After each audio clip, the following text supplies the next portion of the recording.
आपली बातमीमध्ये तुम्हा सर्वांचं स्वागत आहे। 5 जानेवारी रोजी महाराष्ट्रभरात संघटन पर्व म्हणून सदस्यता अभियान राबवण्यात आलं। तर एक नजर विविध शहरात झालेल्या सदस्यता अभियानावर।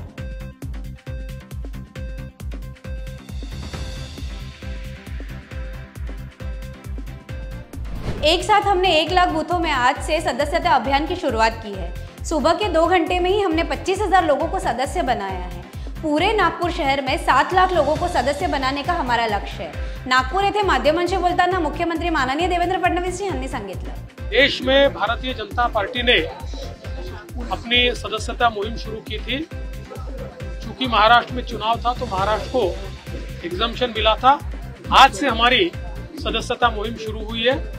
आज एक साथ हमने 1 लाख बूथों में सदस्यता मुहिम शुरू की है। मैं स्वयं नागपुर में सदस्यता मुहिम के लिए आया हूं। 25 लोगों को मैंने अभी, जो नागपुर शहर के बहुत ही गणमान्य नागरिक है, उनको मैंने अभी सदस्य बनाया है। सुबह से नागपुर शहर के जो हमारे बूथ है उन सभी शहरों के 2200 बूथों में हमने काम चालू किया है। करीब 25,000 लोगों को पहले 2 घंटे में हम लोगों ने सदस्य बनाया है। आज 1 लाख लोगों को सदस्य बनाना, ऐसा हम लोगों ने तय किया है और पूरे नागपुर शहर में 7 लाख सदस्य हम लोग बनाएंगे। साथ साथ पूरे महाराष्ट्र में 1.5 करोड़ सदस्य बनाने का हमारा लक्ष्य है।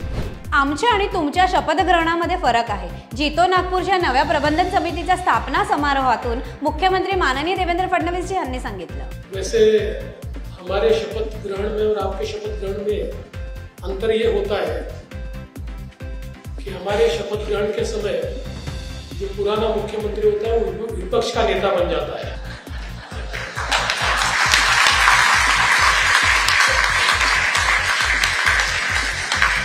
लेकिन आज क्या, वो आपके पीछे ताकत से खड़ा हो जाता है। मोदीजींनी आम्हाला शिकवलं आहे की जे सरकार भूमिपूजन करेल तेच सरकार उद्घाटन करेल। नागपूर येथे महारेल निर्मिती 7 उड्डाणपुलांच्या लोकार्पण सोहळ्यात राज्याचे मुख्यमंत्री माननीय देवेंद्र फडणवीस जी यांनी पंतप्रधान माननीय नरेंद्र मोदीजी यांची शिकवण आठवण करून दिली। एक सरकार भूमिपूजन करायचं, मग दुसरं सरकार यायचं, अर्धवट काम असायचं, तिसरं सरकार यायचं, मग उद्घाटन व्हायचं। पण मोदीजींनी हे कल्चर बदललं। मोदीजींनी आम्हाला सांगितलं, जे सरकार भूमिपूजन करेल तेच उद्घाटन करेल। आणि मागच्या वर्षी खोपडे साहेब आपल्याकडे ज्या कामांचं आम्ही भूमिपूजन केलं ती सगळी आता वर आलेली आम्हाला पाहायला मिळाली आणि मला असं वाटतं आता एप्रिल ते ऑक्टोबर सगळी पूर्ण होणार आहे।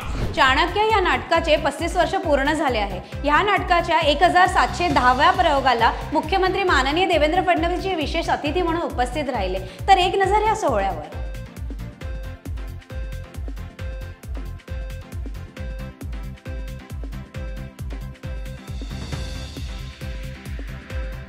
पुढील बातमीच्या माध्यमातून आपण भारताचं अभिमानानं अभिनंदन करूया, कारण आता भारत जगातील 3ऱ्या क्रमांकाचे सर्वात मोठे मेट्रो रेल्वे जाळे असणारा देश झाला आहे। 1000 किलोमीटर लांबीच्या मेट्रो रेल्वे सेवेसह आता आपल्या इथे जागतिक 3ऱ्या क्रमांकाचे सर्वात मोठे मेट्रो रेल्वे सेवा जाळे आहेत। तर एक नजर देशभरात जागतिक दर्जाच्या मेट्रो रेल्वे सेवांचा अभूतपूर्व विस्ताराच्या दशकावर। सद्यस्थितीत 11 राज्यांमधील 23 शहरांमध्ये मेट्रो रेल्वे सेवेचे जाळे आहे। तर 2014 मध्ये केवळ 5 राज्यातील 5 शहरांमध्येच ही सुविधा उपलब्ध होती।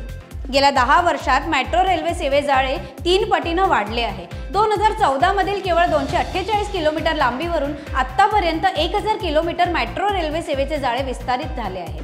आता दररोज 1 कोटीपेक्षा जास्त प्रवासी मेट्रोने प्रवास करतात। या संख्येत 2014 मधील 28 लाख प्रवाशांच्या तुलनेत आतापर्यंत 2.5 पटीने वाढ झाली आहे। सध्या मेट्रो रेल्वे गाडी देशभरात दररोज एकूण 2.75 लाख किलोमीटर इतकं अंतर धावते।